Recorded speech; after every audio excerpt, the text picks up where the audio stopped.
presente. Nessa fase de ensino ou de culto de ensino, eu vou trazer para a igreja um estudo sobre as 13 casas do apóstolo Paulo. As igrejas do Ocidente, elas entenderam desde o século 13, 1460 por aí, que Paulo é autor de 13 cartas. Algumas igrejas do lado do Oriente acreditam que Paulo é autor de 14 cartas, porque eles defendem que Paulo seja o autor da Epístola aos Hebreus. Então, é por isso que a Epístola aos Hebreus eu vou tratar de forma particular, porque ela fala da supremacia de Cristo. Paulo fala mais da doutrina da igreja e fala também muito da questão da justificação da liberdade dos cristãos.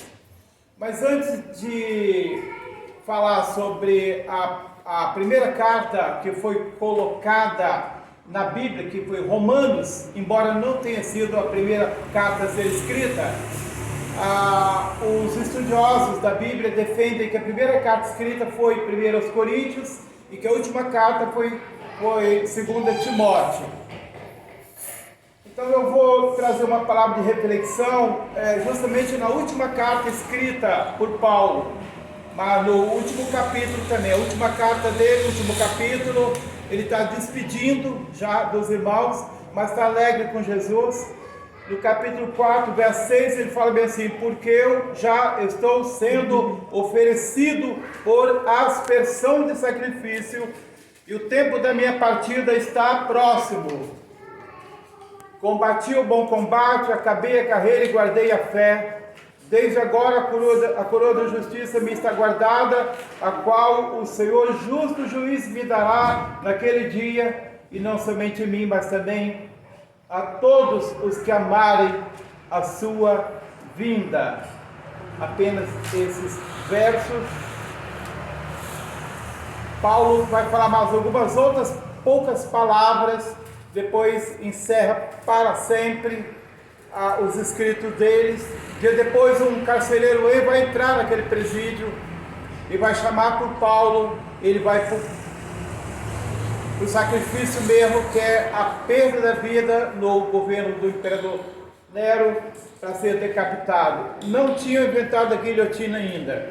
Então era um tronco, era um sujeito encapuzado, e colocava a cabeça no tronco e descia o machado e cortava a cabeça da pessoa.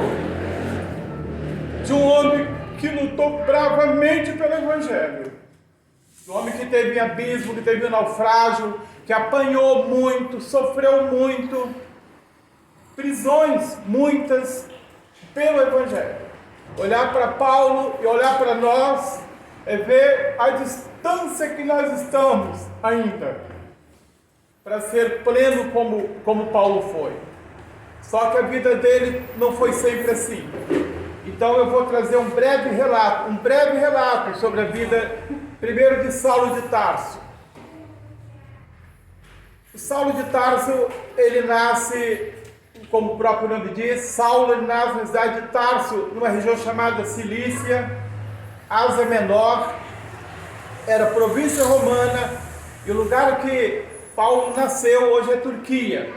Então, se de alguma forma podemos falar que Paulo era turco, se a Turquia existisse naquela época. Mas Paulo tinha dupla cidadania. Paulo era judeu, da tribo de Benjamim, e era romano, porque o lugar que ele nasceu estava sob domínio romano. A idade de 12 a 14 anos, alguns autores eles diferem um pouco, mas 12 a 14 anos, a família levou Saulo, esse Saulo, chamado Saulo de Tarso, porque ele nasceu de Tarso, levou Saulo para Jerusalém, para ele estudar, e ele acabou estudando na mais refinada escola de rabinos. Paulo vai ter o primeiro, o segundo, o terceiro, os anos de estudo dele, com um dos maiores doutores da época, chamado Gamaliel. É por isso que a palavra fala que ele foi educado aos pés de Gamaliel. E Paulo estuda vários anos para se tornar um rabino. Paulo se tornou o que chama de expert, ele um grande conhecedor da Torá, que corresponde ao nosso Pentateuco, nossos primeiros 5 livros, que os judeus chamam de Torá. Paulo se tornou um especialista nisso, um grande conhecedor, e também de todos os livros, né, do Velho Testamento já estava pronto. Só que o Saulo era um homem arrogante, era um homem soberbo. Saulo era um homem vaidoso. Saulo era um homem violento.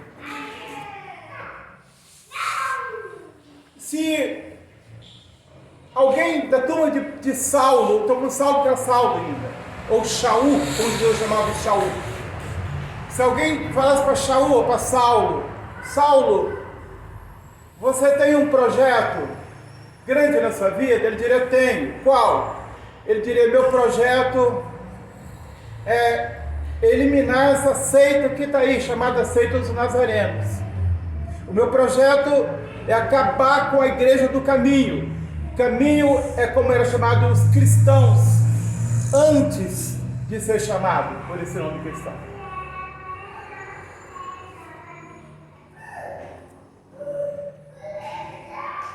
Então Paulo acaba se formando ali. Ele é comissionado, Paulo é comissionado pelos principais dos fariseus, já que ele pertencia à seita dos fariseus, a família dele era dos fariseus, uma seita das mais exigentes que tinha na época. E Saulo é comissionado para dar fim à igreja. Olha que situação. O que vai acontecer? Paulo tem o grupo, né, o grupamento dele, e começa a perseguição dos cristãos. Mas não foi uma perseguição de intimar pessoas. A palavra de Deus fala em alto que ele arrastava as pessoas. Paulo usava requinte de violência. Paulo usava tortura psicológica. Porque Paulo, ele obrigava a pessoa a negar Jesus. Como é que é bom pesquisar, né, para entender a vida do homem antes ou depois? Paulo obrigava a pessoa a blasfemar contra Jesus, embora Paulo temia o Deus de Israel por ser fariseu. Olha que situação, porque Paulo achava que Jesus era um impostor. Vocês estão acompanhando o Saulo ainda, que eu estou falando? A uns ele mandava torturar, outros ele mandava prender, outros ele mandava matar, como foi o caso de quem? Do Estevão. Trouxeram a roupa de Estevão cheia de sangue aos pés do mancebo chamado, ele era jovem ainda, é sério. Mancebo é jovem, homem jovem, chamado Saulo. Saulo estava à frente dessa guerra contra os cristãos. E Paulo assolava a igreja. Quando começa o capítulo 9 de Atos, está dizendo que Paulo respirava ameaça. Você pode pensar, respirar como transpirar ameaça. Isso fala de maldade, de crueldade, de muita violência.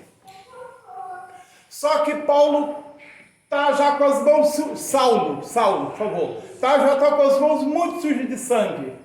Não se sabe quantas pessoas ele prendeu ou quantas pessoas mandou matar. E Saulo está furioso com a igreja, porque ele está prendendo, ele está mandando matar, ele está perseguindo, mas a igreja não diminui o número. Morre um, nasce 2, 3. Glória a Jesus. Um é preso, 2, 3 aceitam a Jesus. É o tempo da igreja sofredora e perseguida.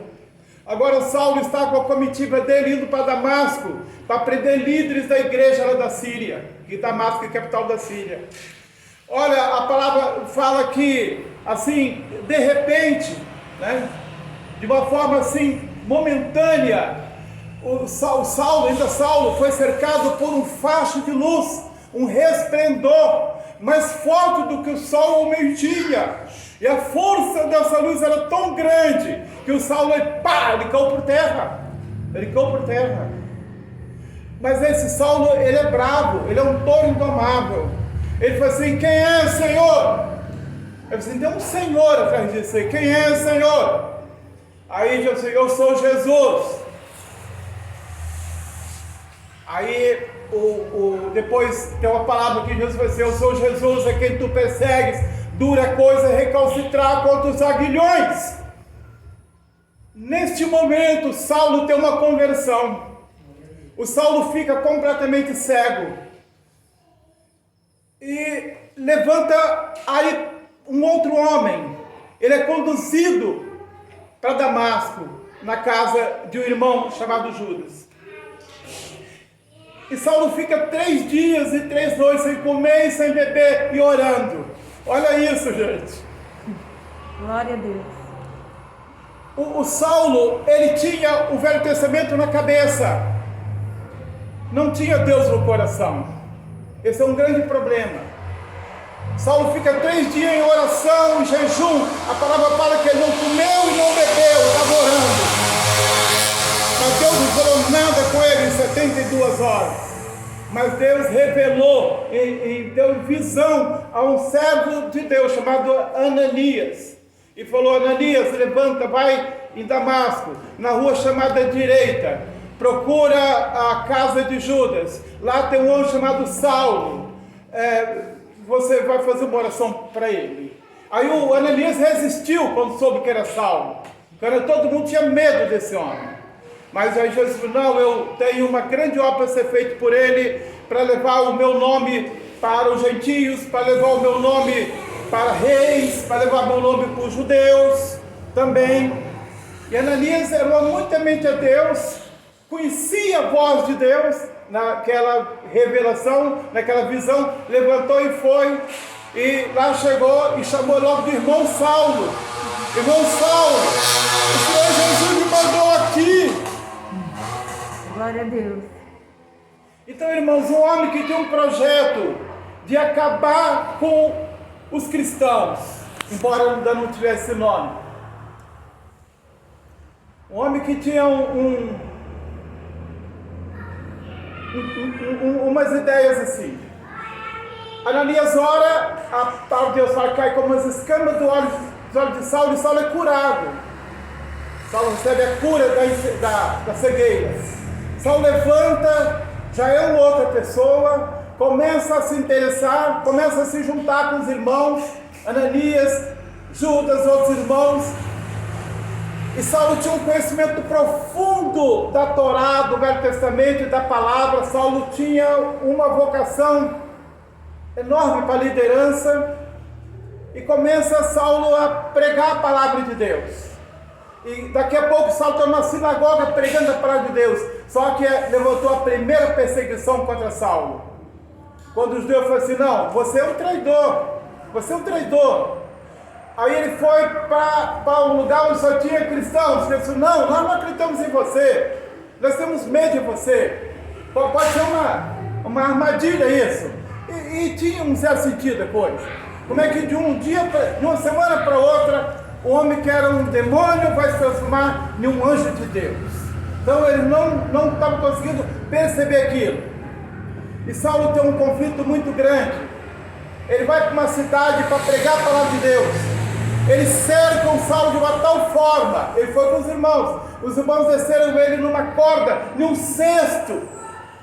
Aquele homem que era orgulhoso, que era arrogante, está descendo de um cesto por causa da palavra de Deus. Agora Saulo está cheio da palavra de Deus no coração, querendo transmitir a palavra, que tem dom da palavra. Só que os cristãos começaram a rejeitar Saulo. Os judeus começaram a perseguir para matar Saulo. Aí Saulo vai para um lugar distante da Ásia. Na segunda carta aos Coríntios, no primeiro capítulo, ele começa a dizer o sofrimento que ele teve lá nesse lugar do interior da Ásia. Ele falou: por vezes eu pensei que a minha vida ia ficar por lá, eu perdi a esperança da própria vida. Mas ele fica por lá cerca de 3 anos.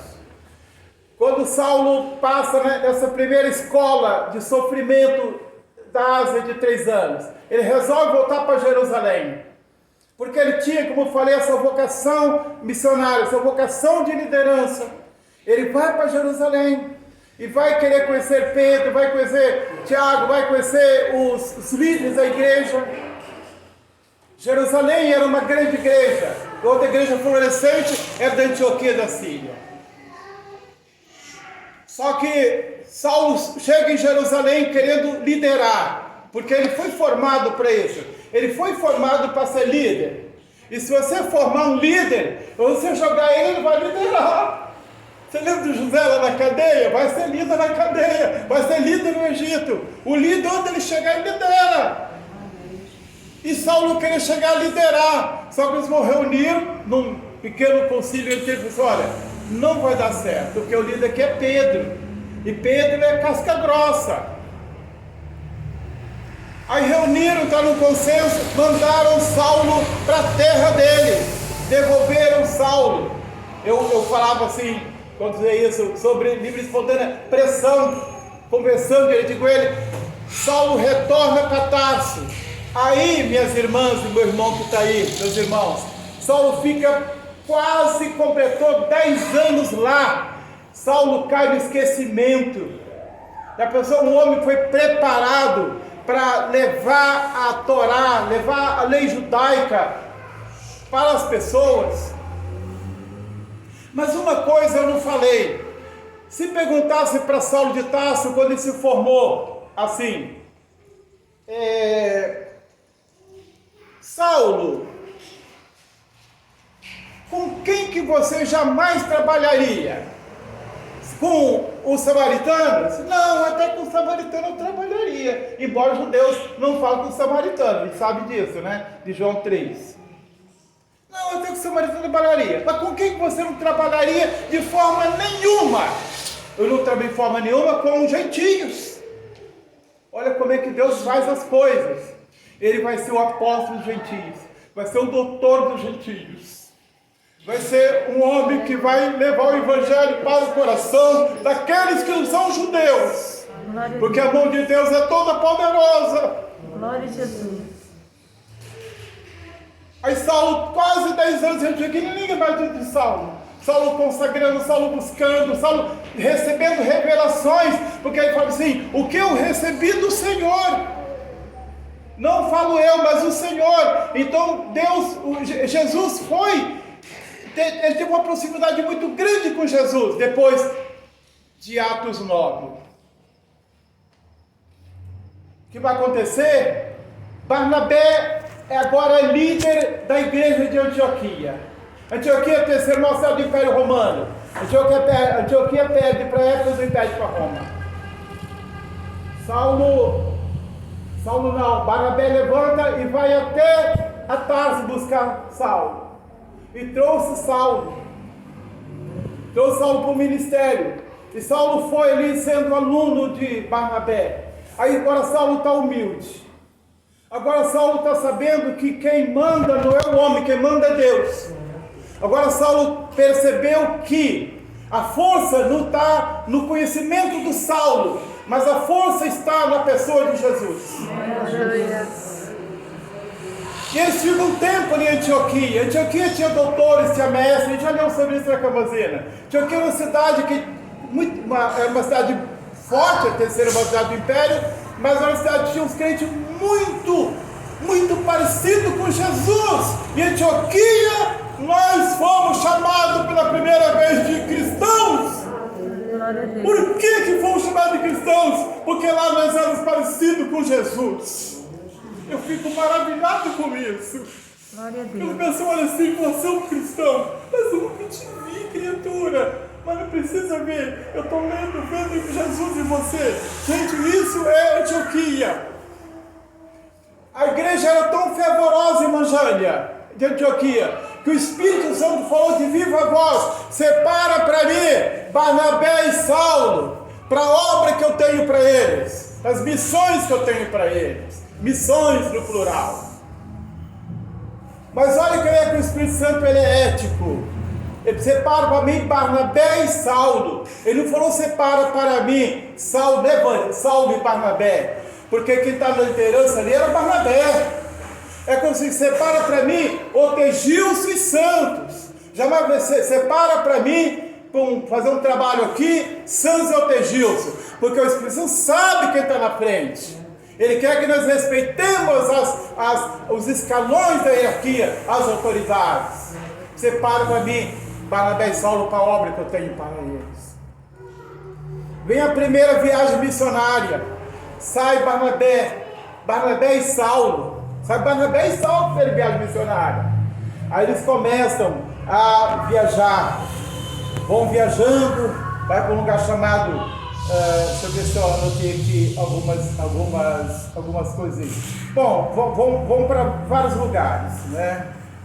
Eles vão para a região da Galácia, estiveram na Antioquia da Pisídia, que é outra Antioquia, foram para Derbe, Listra, enfim, né? E a ocorrência que tem é que chega numa ilha chamada Pafos, um mágico chamado Elimas resistiu para ele não levar a palavra para o procônsul Sérgio Paulo. O procônsul Sérgio Paulo governava a ilha, era uma ilha-cidade. E Paulo levantou a voz em oração, repreendeu, o Elimas ficou cego, porque operava maravilhas ali. E o governador, o procônsul Sérgio Paulo, converteu, aceitou Jesus como seu salvador ali. Com coisas incríveis que aconteceram.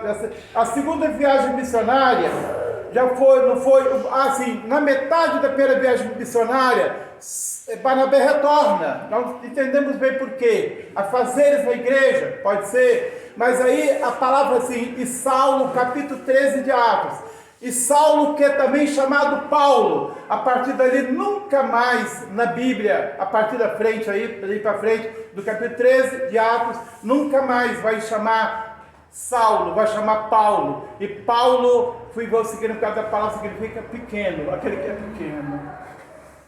O grande orgulho cedeu para ser Paulo pequeno na humildade diante da potente mão de Deus. Glória a Deus. Como Barnabé retorna, Saulo vai com outros irmãos, depois vem a segunda viagem missionária, vai Paulo e Silas e Timóteo. Uma coisa interessante é que Paulo está no lugar chamado Troade, ele tem uma visão de um anjo, eu estou resumindo tudo, porque é grande, e o anjo fala assim, Paulo, passa Macedônia e nos ajuda, e eles vão então para a cidade de Filipos.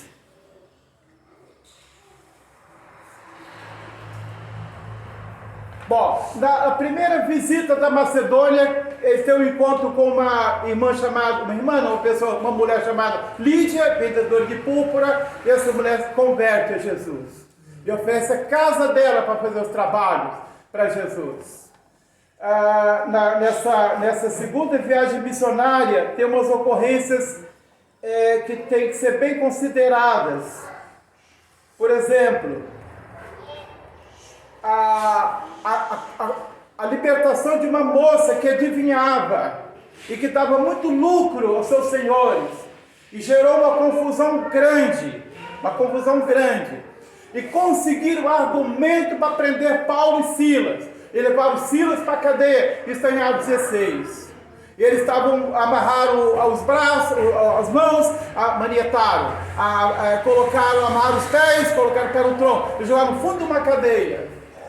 Paulo e Silas, meia-noite, na cadeia, murmuravam reclamavam, nada disso, cantavam louvores a Deus. Glória a Deus, aleluia. Sentindo perto a sua mão, posso cantar na escuridão. Cantar louvores a Deus. Resposta do louvor, terremoto. As portas da cadeia se quebram, caem. O carcereiro grita lá de fora, senhores. E Paulo grita, o carcereiro pega um faz de luz. Paulo diz, não se preocupe, estão todos aqui. Ninguém vai fugir. Paulo é líder por excelência. A palavra de Paulo que nos obedecem. Porque o líder, é perigoso nesse sentido, que o líder fala, vai, as pessoas vão. O líder fala, fica, as pessoas ficam, porque ele tem carisma. Paulo fala, ninguém vai fugir, estamos todos aqui. Embora as portas estão fechadas, as portas tinham caído. Carcereiro puxa a espada para se matar, porque é melhor morrer suicidado do que morrer na tortura.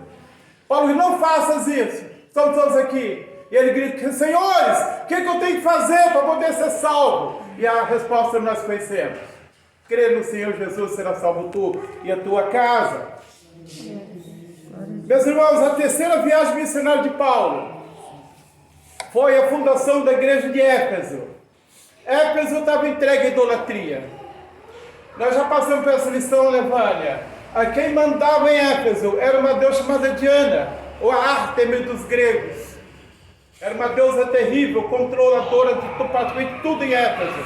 E Paulo pregou ali. E ficou uma igreja tão forte em Éfeso, que era conhecida pelo seu amor. Éfeso é conhecida pelo amor do começo da igreja. Em João já é diferente, não é isso? Mas na fundação de Éfeso era uma igreja amorosa. Mas teve muitos problemas em Éfeso. Paulo retorna depois para Jerusalém. Tem um protesto, uma conspiração contra Paulo. Paulo é preso. Tentam matar Paulo. Um sobrinho de Paulo acaba salvando a situação. Paulo pede apelação para César. Então a autoridade do governador encaminha Paulo para Roma. Paulo pega o navio. Esse navio tem 276 pessoas. E quando chega lá no mar, lá próximo à ilha, tem um temporal violento. Esse navio se quebra todo. E Paulo fala bem assim, eu falei que não era para pegar essa rota. Essa rota aqui é da tempestade. Vocês não me ouviram. Mas Deus já me falou que não vai morrer ninguém. 276 pessoas. Num vento, as águas lavando para o seu navio. O navio se quebra, vão para todos na ilha. A ilha chama-se Malta. Estou fazendo um relato